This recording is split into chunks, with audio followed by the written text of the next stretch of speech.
Usifikiri hawa wazee wanaroga hapo kwamba kuna mwizi kaiba kwenye hicho kijiji.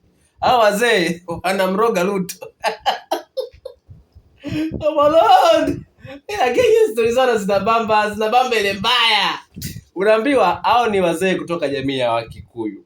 Na kuna shamba ambayo serikali ya Kenya inataka kuichukua. Lakini hawa wazee hawataki, kwa maana wanasema wameanza kuimiliki toka enzi za mababu wa mababu, kipindi ambacho kuku walikuwa na miguu minne.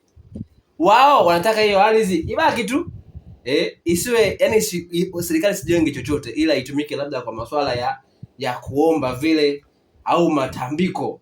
Umeona? Ndio maana unaona hapo wanaroga ile mbaya.